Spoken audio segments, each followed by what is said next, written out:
네, 안녕하십니까. 루덴스 C++ 3주차 수업을 진행하도록 하겠습니다. 오늘 배울 내용은 함수와 배열입니다. 네, 먼저 함수입니다. 함수는 하나의 목적을 수행하도록 설계하는 코드라고 하는데요. 왼쪽에 보이시는 게 함수의 선언이라고 하고, 오른쪽은 이제 메인 함수에서 세 번째 줄에 해당하는 게 함수의 호출입니다. 네, 코드를 통해 먼저 살펴보도록 하겠습니다. 함수의 선언 같은 경우에는 이렇게 메인 함수의 밖에서 하게 되고, 이제 프로그램은 메인 함수에서 시작을 한다고 했죠. 그래서 메인 함수 안에 이제 result라는 변수를 선언을 하고 result라는 변수에 이 함수의 값을 대입을 했습니다. 여기서 함수를 이런 식으로 대입을 하게 되면은 함수에 두 개의 값을 넘겨주게 됩니다. 그래서 여기에 이제 num1에 5라는 값이 들어가고 num2에 7이라는 값이 들어가서 이게 곱해져서 리턴에서 나온다. 이런 식으로 작동을 하게 되는데 출력을 하게 되면은 5랑 7이 곱해진 35라는 값이 나오게 됩니다. 구조를 하나씩 뜯어보면서 살펴보도록 하겠습니다. 먼저 함수는 우리가 익숙한 자료형으로 시작을 합니다. 이를 반환 자료형이라고 합니다. 그 뒤로는 함수의 이름과 그리고 괄호 안에 매개 변수가 들어가게 됩니다. 매개 변수란 함수가 호출될 때 전달받는 인자값을 말합니다.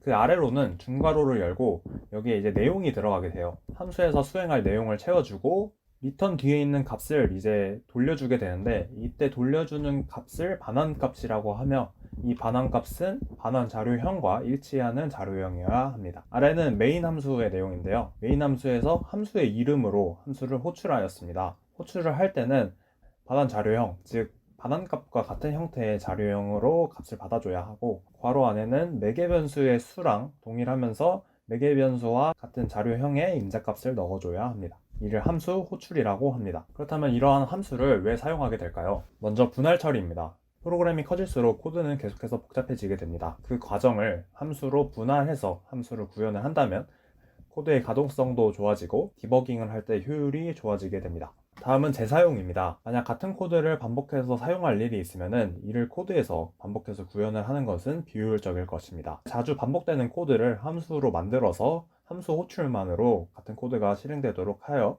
코드의 길이를 줄일 수 있습니다. 세 번째는 함수를 라이브러리화 할 수 있다는 건데요. 이 말은 잘 만들어둔 함수를 가져다가 쓸 수 있다는 겁니다. 그래서 여러분이 앞에서 사용을 하셨던 입출력에 사용하는 cin이나 cout 같은 것도 다 함수이고 이는 잘 만들어진 함수에 해당합니다. 여러 개의 함수가 있을 때는 어떻게 진행되는지 한번 확인을 해보겠습니다. 오른쪽에 보이는 것처럼 input, progress, output이라는 세 가지 함수가 있습니다. 먼저 프로그램은 메인 함수에서 시작을 한다고 했죠. 다음 문장에 해당하는 input 함수의 호출이 있습니다. input 함수에 오게 되면 내용을 수행을 해주고 그 다음에 리턴으로 다시 메인 함수로 돌아가게 될 겁니다. 그리고 그 다음 코드를 따라서 계속 시행이 되면서 프로그레스라는 함수가 호출이 되고 이번엔 프로그레스 함수에서 내용이 진행되고 다시 리턴이 되고 그 다음에 아웃풋 함수가 진행되고 마찬가지로 반환이 다시 되고요. 그 다음에 메인 함수의 리턴 같은 경우는 0이 정상 종료를 의미한다고 했죠. 그래서 프로그램이 종료되게 됩니다. 함수를 이런 식으로 메인 함수에서만 불러서 사용할 수 있는 건 아니고 인풋에서도 프로그레스 함수를 불러올 수 있고 아웃풋 함수를 불러올 수 있고 이런 식으로 함수에서 함수 호출을 하는 것도 가능합니다. 사실 함수는 이렇게 짤 수도 있습니다. 위에서 함수를 선언을 해주고 아래에서 함수를 정의를 해줬죠. 그리고 함수 호출은 메인에서 해주었습니다. 이렇게 선언, 정의, 호출로 나눌 수 있는데 함수의 선언을 따로 해주는 이유는 함수의 코드가 길어질수록 코드가 많이 복잡해지기 때문에 이 함수의 선언하는 부분을 따로 모아두거나 헤더 파일에 선언을 하게 됩니다. 그래서 이를 헤더 분리라고도 하는데 이렇게 헤더 파일에 함수의 선언들을 모아놓고 해당하는 파일에 함수의 구현을 하기도 합니다.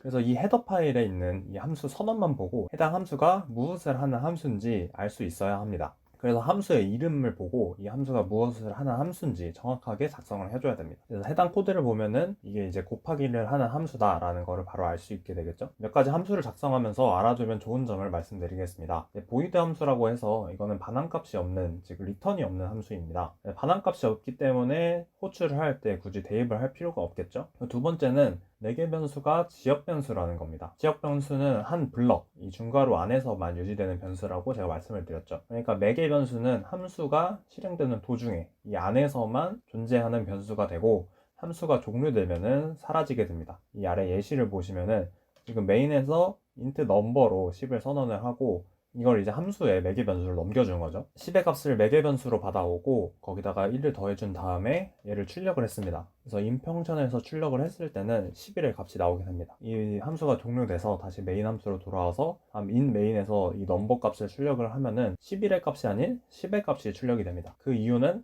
이 메인 함수에 있는 넘버와 이 플러스 원 투 넘버라는 함수에 들어있는 넘버라는 다른 변수이기 때문입니다. 그렇다면은 메인에 있는 넘버 값에 이 함수에서 수행한 결과가 그대로 반영되게 하고 싶을 수도 있습니다. 물론 이도 가능하지만 지금 당장은 이해하기 어려울 수가 있어서 다음 수업에서 다루는 걸로 하겠습니다. 다음은 재귀 함수입니다. 재귀 함수란 함수에서 자기 함수를 다시 호출하는 경우를 얘기하는데요.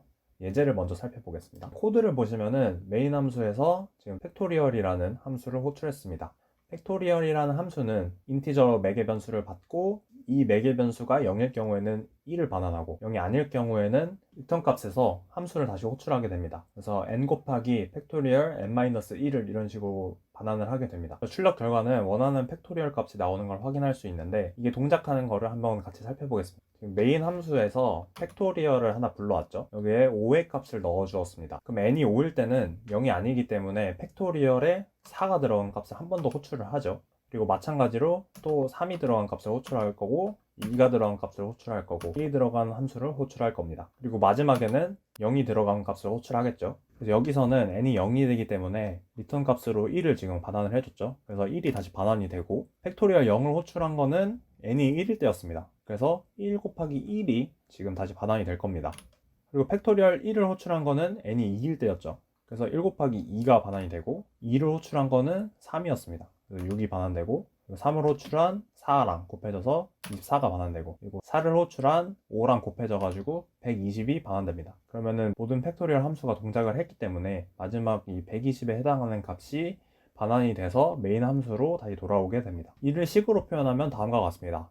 팩토리얼 5를 풀었으면 5 곱하기 팩토리얼 4가 되고 팩토리얼 4를 풀었으면 4 곱하기 팩토리얼 3이 되고 팩토리얼 3을 풀었게 되면 3 곱하기 팩토리얼 2가 되고 이런 식으로 가다가 팩토리얼 0을 호출했을 때 0을 호출하게 되면은 리턴 1이 되죠. 다시 계산을 하면서 올라가서 120이 되는 겁니다. 이렇게 재기함수로 구현된 팩토리얼이라는 함수는 반복문으로도 여러분이 구현을 하실 수 있을 겁니다. 그러면 이 둘 중에 뭐가 더 효율적인가요? 그리고 어떤 코드를 사용하는 게 좋을까요? 이를 비교하기 위해서는 효율적이라는 것의 정의가 필요한데 프로그래밍에서는 효율이란 거를 시간적 효율과 공간적 효율로 봅니다. 시간적 효율이란 거는 이 코드가 수행되는데 얼마나 많은 시간이 필요한지고 공간적 효율은 이 코드를 수행하는데 이 변수에 저장된 값들이 얼마나 많은지를 나타냅니다.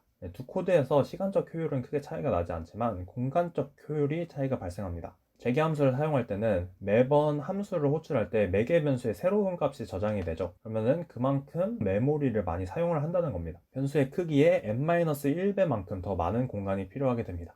반대로 반복문 같은 경우는 지금 하나의 변수에 계속 값을 곱해주죠. 하나의 변수만큼의 공간만 사용하면 된다는 뜻입니다. 그럼에도 하드웨어가 발전하면서 최근에는 이 정도의 공간 차이는 큰 영향을 주지 않고 코드의 가독성을 중요하게 여기면서 직관적으로 코드를 보고 바로 파악을 할 수 있는 재기 함수가 선호되기도 합니다. 이거 말고도 많은 이유들 때문에 호불호가 갈리게 되는데 재기 함수도 여전히 많이 사용하는 방식이기 때문에 알아두면 좋을 겁니다. 재기 함수를 사용할 때 가장 중요한 점은 재기 함수가 종료되는 종료 조건이 항상 있어야 된다는 겁니다. 그래서 여기서 n은 0일 때 리턴 1을 반환한 것처럼 끝나는 조건이 항상 있어야 되는 거죠. 마치 반복문에서 조건식이 들어가는 것처럼 이 무한한 함수 호출을 끝낼 조건이 필요하게 됩니다.